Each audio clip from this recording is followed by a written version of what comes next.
சோத்திரம். இன்றைய காலை மன்னா. தேவையற்ற பயம். இன்று என்னை இந்த தேசத்திலிருந்து துரத்தி விடுகிறீர். நான் உமது முகத்துக்கு விலகி மறைந்து பூமியில் நிலையற்று அலைகிறவனாயிருப்பேன். என்னை கண்டுபிடிக்கிற ஒவ்வொருவனும் என்னை கொன்று போடுவானே என்றான். ஆதியாகமம் 4:14.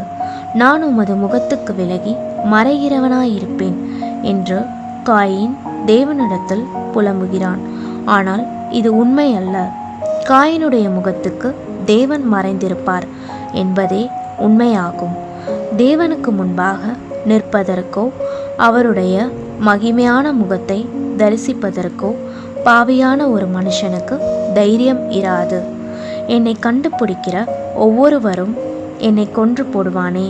உண்மையில் காயினை சுற்றிலும் அவனுடைய இரத்த சம்பந்தமான உறவினர்களே அன்றி அந்நியர் ஒருவரும் இருக்கவில்லை.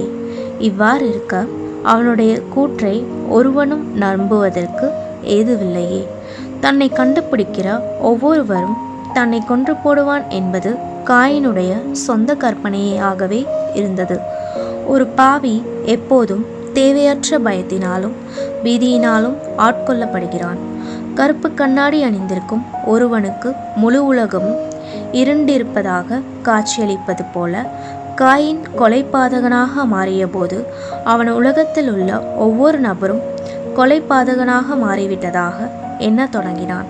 நம்முடைய இருதயம் அசுத்தமாய் இருக்குமாயின் மற்றவர்களும் அசுத்தமாய் இருப்பதாக நாம் எண்ணுவோம்.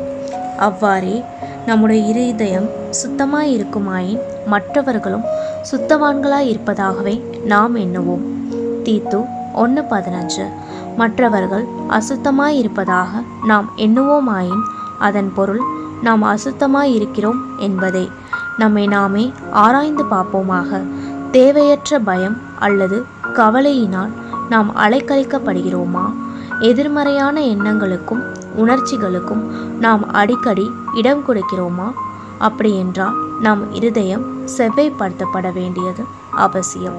சுத்தமில்லாத ஒரு இருதயத்தினால் கர்த்தருடைய தயையையோ அல்லது வேறெந்த நபரிலும் உள்ள நன்மையையோ காணவே முடியாது.